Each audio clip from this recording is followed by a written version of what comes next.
మీరు కొత్తగా business start చేయాలనుకుంటున్నారా? మార్చ్ 16, 17న హైటెక్స్ లో ఫ్రాన్సెస్ ఇండియా బిగ్గెస్ట్ ఫ్రో ఎక్స్పో ఉన్నారు. కానీ ఎఫెక్ట్ కాదు అని మేము చెప్తా ఉన్నాం. డెఫినెట్గా ఈ కుట్రను మేము బయట పెడతాం.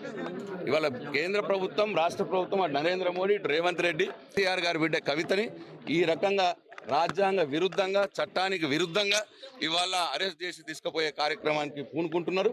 తప్పకుండా ఈ కుట్రని ప్రజల మధ్యలో పెడతాం, చర్చ పెడతాం, ప్రజల మద్దతు కూడా కడతాం. వీళ్ళకి తగిన బుద్ధి ఇన్కమ్ ట్యాక్స్ ని వీళ్ళని అడ్డం పెట్టుకొని మొత్తం కూడా ఈ భారతదేశాన్ని ఏకఛత్రాధిపత్యంలో రాజ్యమేళాలన్న ప్రయత్నం వాళ్ళు చేస్తా ఉన్నారు. మంచిది కాదు ఇది. ధర్మం ధర్మమే, పైన భగవంతుడు అంటే వాడు ఉన్నాడు. వాళ్ళు కేసులు పెట్టారు. ఆ కేసుల గురించి కవిత గారు సుప్రీంకోర్టులో కేసు వేశారు.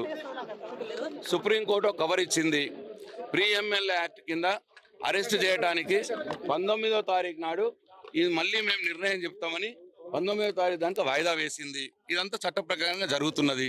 ఇదంతా ఒకవైపు ఇలా ఉండగా ఆ చట్టాన్ని తుంగలో తొక్కి సుప్రీంకోర్టు ఏదైతే వాయిదా వేసిందో ఆ విషయాన్ని తుంగలో తొక్కి, సుప్రీంకోర్టు ఏదైతే 19వ తారీఖు దాకా టైం ఇచ్చిందో ఆ విషయాన్ని కూడా తుంగలో తొక్కి మొత్తం రాజ్యాంగ వ్యతిరేకంగా ఈ రకంగా ఒక కుట్రపూరితమైన చర్య ఈ కేంద్ర ప్రభుత్వం, బీజేపీ ప్రభుత్వం, నరేంద్ర మోడీ గారు చేస్తున్నారని మేము భావిస్తా ఉన్నాం.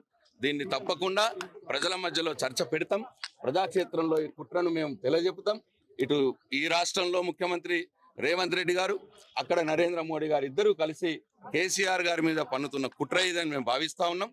తప్పకుండా ప్రజాక్షేత్రంలో పోరాడతాం. కవిత గారికి టీఆర్ఎస్ పార్టీ, తెలంగాణ సమాజం అండగా ఉంటుందని చెప్పి ఈ కుట్రను బహిర్గతం కూడా చేస్తామని చెప్పి ఈ సందర్భంగా వాళ్ళు చెప్పిన మాట, వాళ్ళు మనం 8:45కి వెళ్తా ఉన్నాము, మిమ్మల్ని అరెస్ట్ చేస్తున్నాం అన్న మాట చెప్పినారు అని చెప్పి మాకు మెసేజ్ వచ్చింది బయటకి. దాని విషయంలో నేను మాట్లాడుతున్నాను. వాళ్ళు హైదరాబాద్కి వచ్చినారు. వాళ్ళు అంటే ఎంత ప్రీ ప్లాన్గా వచ్చినారో ప్రజలు గమనించాలి. దయచేసి ఈ సందర్భాల ఒక ఆడబిడ్డ అనేటువంటి అంటే ఇంత మట్టుకు భారతదేశ చరిత్రలో ప్రీ ఎమ్మెల్యే యాక్ట్ కింద ఒక ఆడబిడ్డను అరెస్ట్ చేసిన సందర్భం లేదు. ఇప్పటి మట్టుకు ఆడవాళ్ళని అరెస్ట్ చేయలేదు. నేను చేస్తా ఉన్నారు. దీన్ని తీవ్రంగా ఖండిస్తాను. సుమన్ టీవీలో మీ పర్సనల్ అండ్ బిజినెస్ ప్రమోషన్స్ కోసం కింది నెంబర్కి కాంటాక్ట్ చేయండి.